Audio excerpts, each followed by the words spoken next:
масъалаи дар болои матчоҳ ва набошад ин масъаларо муҳтарам намояндаи фурудгоҳ ширкати ҳавопаймои Тоҷикер Сомонет бинед то чӣ андоза ин дуруст аст, дар ҳолати дуруст бошад агар нисбати ҳамин хел ширкатҳои ҳавопаймоии ватанӣ мо чораҷӯӣ мекунем. ба сабабҳои техникӣ мумкин нест. Мо барои ира мошини махсус мегирад.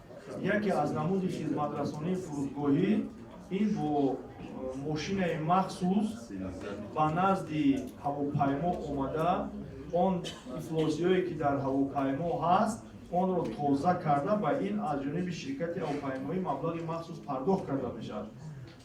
ин ҳолате ки шумо гуфтед ахлоқ дар болои минтақаи гуфтагии шумо ина мо ба ҳар ҳол меомӯзем, мебинем дар ҳолати тасдиқ шудан чораҳои дахлдор андешида мешавад.